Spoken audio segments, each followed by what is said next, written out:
Je me suis fait soulever par Louis le Grand et j'étais pas prêt, partie 3. Pour voir les parties 1 et 2, tu checkes dans la description ou tu vas sur mon profil.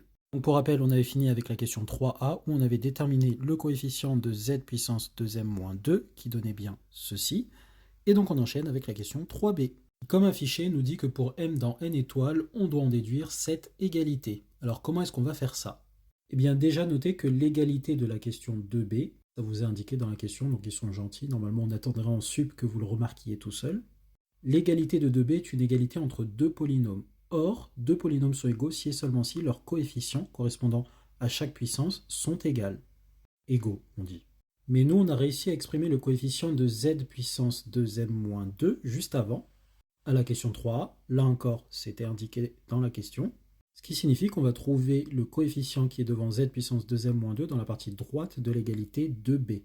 Autrement dit, de ce polynôme. Alors, déjà, ce polynôme, on peut remarquer qu'il est de degré 2m. Pourquoi? Parce qu'on a des parenthèses de degré 2, hein. On a ce z puissance 2, et on en a m des parenthèses.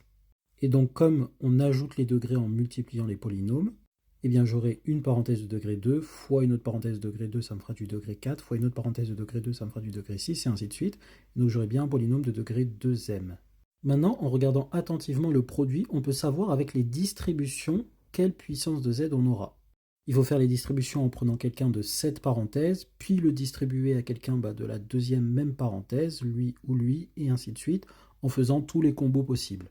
Mais pour avoir z puissance 2m moins 2, la seule possibilité dans la distribution, c'est qu'on ait distribué le z carré m moins une fois.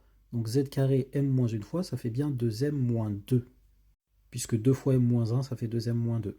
Ça veut dire que comme on a m parenthèses de 1 à m, j'en ai bien m, je vais à chaque fois distribuer le z2 sur le z2 suivant sur le z2 suivant et ainsi de suite, sauf une fois, je vais le distribuer sur lui. Et donc tous les termes en z puissance 2m moins 2, ça va être toutes les fois où je multiplie en choisissant celui-ci une fois à chaque distribution dans la parenthèse. Ce qui veut dire que j'aurai z puissance 2m moins 2 fois ce terme-là pour chaque valeur de k, tout ça additionné. Puisque nécessairement, si je fais un autre choix de distribution, j'aurai autre chose qu'une puissance z puissance 2m moins 2. Et donc ce coefficient devant z puissance 2m moins 2, ça va être le coefficient dominant multiplié par la somme de tous ces trucs-là. Autrement dit, ceci. Mais comme on a dit, quand des polynômes sont égaux, d'après la question 2b, ça signifie que leurs coefficients devant chaque puissance sont égaux. Et donc d'après la question 3a, ce truc-là, c'est égal à ceci. Tu peux aller voir la vidéo précédente pour le calcul. Et donc on regarde bien, on voit qu'on a des termes qui se simplifient. Déjà j'ai le moins ici qui se simplifie avec ce moins, le i qui se simplifie avec ce i. Et ça, rappelle-toi, c'est 2 fois 2m plus 1. Donc j'ai le 2m plus 1 qui disparaît. Et j'ai le 2 ici qui disparaît. Donc ça avec ça avec ça, et ça avec ça. Ce qui nous donne bien le résultat voulu à la question 3b. Question 4, maintenant déduire des questions 1d, 3b, la valeur de zeta de 2. Là pareil, ils sont tout mignons, ils vous indiquent les questions auxquelles vous référez. Mais dans la réalité de la vie, ça ne sera pas toujours comme ça, les amis, alors préparez-vous. Donc pour rappel, d'après la question 1, pour tout t dans 0 pi sur 2 ouvert en 0, on n'a que co carré tant t est plus grand que 1 sur t2 moins 1 et plus petit que 1 sur t2. Et je vais prendre t est égal k pi sur 2m plus 1, puisque c'est pas un hasard si j'avais ça dans le cotant carré à la question précédente. Et j'ai juste à vérifier que ça c'est positif, c'est bien le cas, quotient positif, mais surtout que c'est inférieur à pi sur 2. C'est bien inférieur à pi sur 2 puisque k sur 2m plus 1, c'est bien inférieur à 1 demi, vu que k est inférieur à m. Donc je peux bien appliquer cette inégalité pour t est égal à k pi sur 2m plus 1 et j'obtiens cette inégalité, cotant carré de k pi sur 2m plus 1, c'est plus grand que 2m plus 1 carré sur k carré pi carré, c'est le 1 sur t carré, et le cotant est plus petit que 2m plus 1 carré sur k carré pi carré. Et maintenant, vu que j'ai ceci qui est plus petit que ceci qui est plus petit que ceci, eh bien je vais faire la somme. La somme des petits est toujours plus petite que la somme des milieux, qui elle-même est plus petite que la somme des plus grands. Ce qui me donne cette inégalité-là avec des sommes. Or, d'après la question précédente, je connais la valeur de cette somme-là, c'est exactement ceci. Et donc je remplace dans l'inégalité, et en même temps je vais bidouiller ces sommes en factorisant par les termes qui ne dépendent pas de k, ceci et ceci, et en sortant la somme des 1, donc de 1 à m, j'en ai exactement m.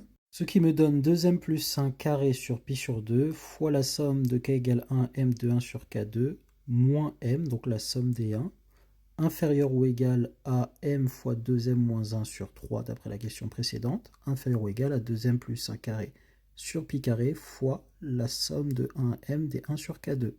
Si je prends ce côté de l'inégalité et que je fais passer ça et ça du côté gauche, ça me donne cette inégalité, autrement dit que la somme pour k variant de 1 jusqu'à m des 1 sur k carré est supérieure ou égale à m facteur de 2m moins 1 fois pi carré sur 3 fois 2m plus 1 au carré. Et d'autre part, si je prends ce côté-là de l'inégalité précédente, j'ai que la somme des 1 sur k carré va être inférieure à, eh bien, je fais passer ça ici, et après je multiplie par l'inverse de ça. Donc j'aurai que c'est inférieur à m facteur de 2m moins 1 sur 3 plus m, parenthèse, fois pi carré sur 2m plus 1 au carré. Cette nouvelle égalité, après avoir factorisé donc par deuxième carré, donc cette parenthèse là par 2m et par m, et ici par 2m au carré, donc j'ai 2 fois m carré sur 4m carré, ce qui me fait un facteur 2 fois 3, 6, le pi carré qui est ici, et donc les termes qui ont été factorisés là, inférieur ou égal à ceci, qui est lui-même inférieur ou égal à ça, après la même factorisation. Donc je factorise d'abord par m, et ensuite je factorise le tout par 2m, donc là je divise par m sur 2m, ce qui me fait bien le terme en 1 sur 2m, et ça me fait du coup ça en factorisant, et pareil le 2m carré, qui sort en 4m carré, donc un facteur 2, et le deuxième carré se simplifie avec le facteur ici, qui était apparu, et ça me donne bien ceci. Or, par définition, la valeur de zeta de 2, c'est la limite de ce truc-là quand m tend vers plus l'infini. Eh bien ici, on a un encadrement déjà qui nous dit que cette limite existe, mais en plus qui va nous permettre de le calculer. D'après le théorème des gendarmes, on a que cette limite-là, c'est pi carré sur 6, puisqu'ici en haut ça tend vers 1, ici en bas ça tend vers 1, au carré vers 1, donc tout ça vers 1 par quotient. Donc à gauche, j'ai une suite qui tend vers pi carré sur 6. À droite, c'est exactement la même chose, hein. Ça tend vers 0, ça tend vers 1, ça tend vers 1, au carré ça tend vers 1, et le quotient tend vers 1. Donc tout le côté droit tend vers pi carré sur 6.